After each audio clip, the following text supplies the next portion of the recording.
বড় বিস্ফোরণের শব্দে কেঁপে উঠছে হরমুজ প্রণালীর চারপাশ।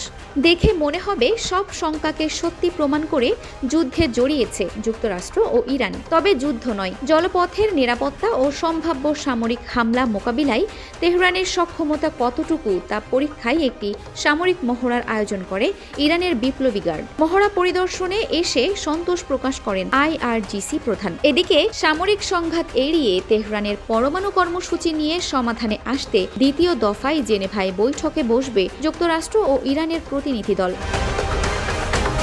এরই মধ্যে এতে অংশ নিতে সুইজারল্যান্ড গেছেন ইরানের পররাষ্ট্রমন্ত্রী আব্বাস আরাকচি। মূল বৈঠকের আগে আন্তর্জাতিক আণবিক শক্তি সংস্থার প্রধান রাফায়েল গ্রোসির সঙ্গে বৈঠকে বসেন আরাকচি। এতে অনেক জটিল বিষয়ে আলোচনা হয়েছে বলে এক এক্স বার্তায় জানান গ্রোসি। এছাড়া ওমানের পররাষ্ট্রমন্ত্রীর সঙ্গেও বৈঠক করেন ইরানের পররাষ্ট্রমন্ত্রী। অন্যদিকে জেনেভা আলোচনায় সরাসরি অংশ না নিলেও ইরান ইস্যুতে হাঙ্গেরিতে কথা বলেন মার্কিন পররাষ্ট্রমন্ত্রী মার্কো রুবিও।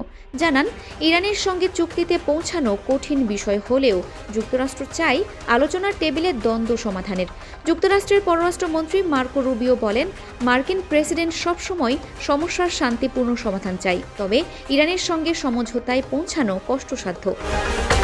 যুক্তরাষ্ট্র চায় তেহরানের পরমাণু কর্মসূচি শূন্যের কোঠায় নামিয়ে আনতে। এছাড়া আলোচনায় ইরানের ব্যালিস্টিক ক্ষেপণাস্ত্র সীমিত করার বিষয়েও অন্তর্ভুক্ত করতে চায় ওয়াশিংটন। তবে শুরু থেকেই ইরান বলে আসছে তারা পারমাণবিক কর্মসূচি ছাড়া অন্য কোনো ইস্যুতে আলোচনায় বসবেন না। এছাড়া পরমাণু কর্মসূচি থেকে পুরোপুরি সরে আসতেও সম্মত নয় তেহরান।